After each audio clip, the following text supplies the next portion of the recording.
आओ करें और सीखें वर्कशीट क्रमांक 71। गतिविधि का नाम बताओ कैसे मापेंगे। उप अवधारणा मापन की समझ या धारिता। धारिता से हम तरल पदार्थों को मापते हैं। जैसे मान लीजिए आप दूध लेते हैं तो दूध से दूध वाला 1 लीटर का जो जग होता है उससे एक बार में आपको माप कर तपेली में कूड़ देगा, तो हम कहेंगे वो जो जग है दूध मापने का उसकी धारिता है 1 लीटर। इसी प्रकार से किसी बर्तन में जितना तरल पदार्थ आता है, पानी चाहे तेल हो या अन्य कोई तरल पदार्थ हो, उसे उस बर्तन की धारिता कहते हैं। अब यहाँ कुछ प्रश्न दिए गए हैं जिनके हमें अनुमानित उत्तर लिखने हैं। एक बाल्टी में कितने जग पानी आएगा। मान लीजिए बाल्टी जो है उसकी धारिता है 10 लीटर, यानी कि उसमें 10 लीटर पानी आता है, और जग की धारिता है 1 लीटर, यानी 1 लीटर पानी में जग पूरी तरह से भरा जाता है। तो अगर 1 लीटर का जग है और 10 लीटर की बाल्टी है तो हम मान सकते हैं कि 10 बार कूड़ने पे बाल्टी पूरी तरह से भरा जाएगी, यानी कि बाल्टी की धारिता होगी 10 लीटर, तो 10 जग पानी में भर जाएगी। 1 जग पानी से कितने गिलास भरेंगे, हम मान लेते हैं 3 गिलास भरेंगे। यहाँ 1 मटके में कितने बाल्टी पानी आएगा, तो हम मान लेते हैं 10-10 लीटर की 2 बाल्टी में मटका पूरी तरह से भर जाता है, तो हम यहाँ लिख देते हैं 2 बाल्टी। एक जग है जो पानी से आधा भरा हुआ है, हम इसमें कितने कप पानी डालेंगे कि जग पूरा भर जाए, तो आप ये करके देख सकते हैं। मान लीजिए 4 कप पानी डालने पे जग पूरा भर जाता है, तो हम यहाँ लिखेंगे 4 कप।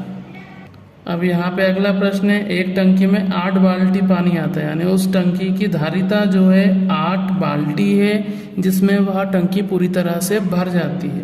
अब इसमें दिया है टंकी आधी भरी हुई है, तो टंकी में कितने बाल्टी पानी डालेंगे कि टंकी पूरी भर जाए, तो 8 बाल्टी डालने पर टंकी पूरी भर जाती है। तो आधी पहले से भरी हुई, यानी 4 बाल्टी पानी में टंकी पूरी तरह से भर जाएगी। आओ करें और सीखें वर्कशीट क्रमांक 72। मापन की समझ धारिता। यहाँ पे हमें दिया गया है अलग अलग माप के बर्तन दिए गए हैं, यहाँ पर देखिए आप, और यहाँ पे दिया गया है मापन के बर्तन ये दिए गए हैं, और 750 मिलीलीटर तेल कैसे मापेंगे। तो यहाँ पे हमें एक उदाहरण करके दिखाया गया है, जिसे हम 500 और 200 यानी मिलीलीटर के बर्तन से नापेंगे तो 700 मिलीलीटर हो जाएगा, और 50 मिलीलीटर के बर्तन से एक बार मापेंगे तो ये 750 मिलीलीटर तेल माप लेंगे हम। इसी प्रकार 1000 मिलीलीटर दूध कैसे मापेंगे, तो हम जानते हैं 1000 मिलीलीटर यानी कि 1 लीटर के बराबर होता है। अब यहाँ पे अलग अलग माप के बर्तन दिए गए हैं। अगर हम 100 मिलीलीटर का बर्तन लेते हैं तो 10 बार मापेंगे तो 1000 मिलीलीटर जो है वो उसे माप लेंगे 10 बार में।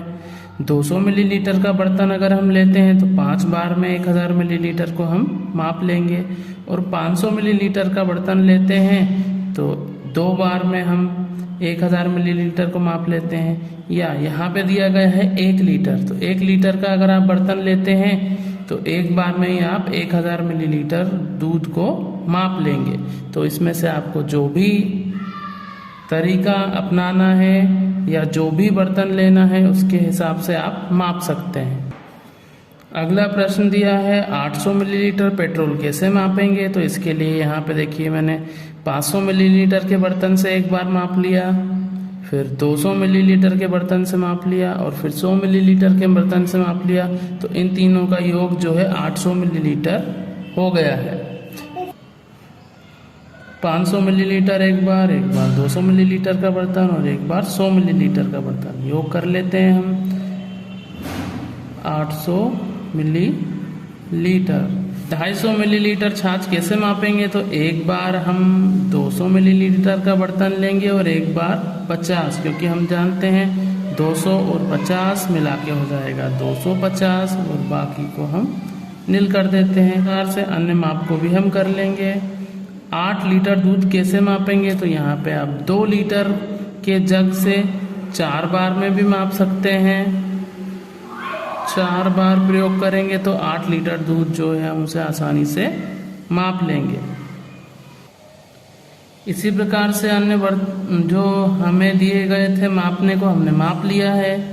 1400 मिलीलीटर है तो 2 बार में 500 500 1000 और ये 2 बार में 200 से 400 मिलीलीटर नाप के 1400 मिलीलीटर माप लेंगे। इसी प्रकार से 2 लीटर 250 मिलीलीटर दूध मापना है तो एक बार 2 लीटर वाला हम बर्तन इस्तेमाल करेंगे, एक बार 200 मिलीलीटर वाला और फिर 50 मिलीलीटर वाला, तो 2 लीटर 250 मिलीलीटर को माप लेंगे।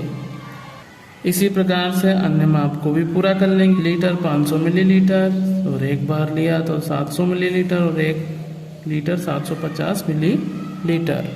इसी प्रकार से सभी मापों को पूरा कर लेंगे।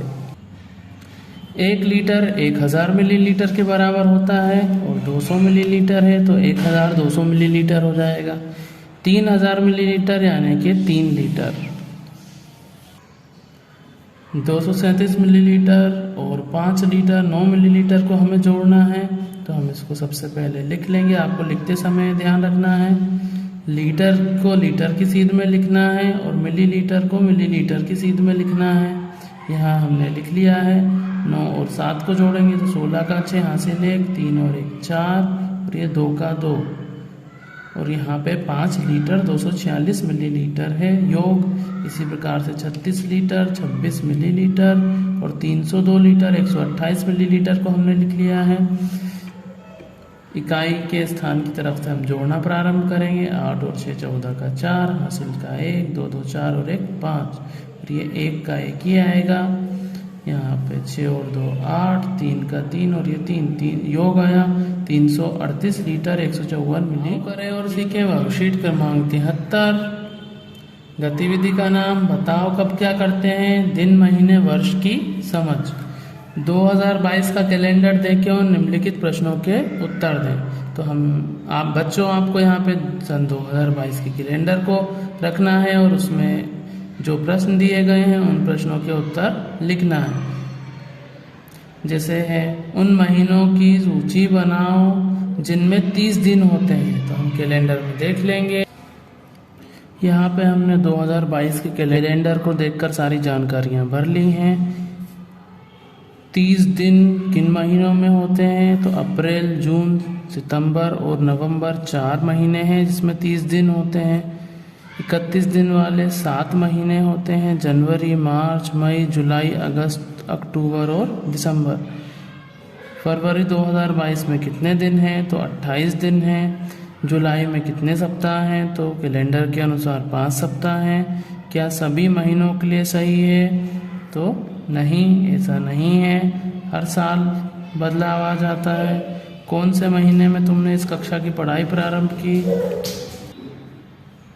जून के महीने में सत्र प्रारंभ हो जाता है स्कूल का नया सत्र।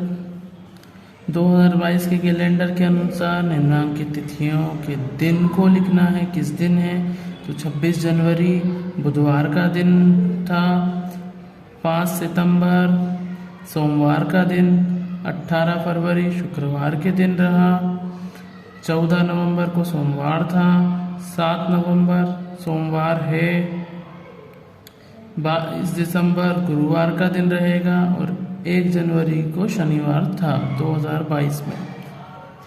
इसी प्रकार से कैलेंडर के अनुसार हम सारी जानकारियों को, सारे प्रश्नों के उत्तरों को लिख देंगे।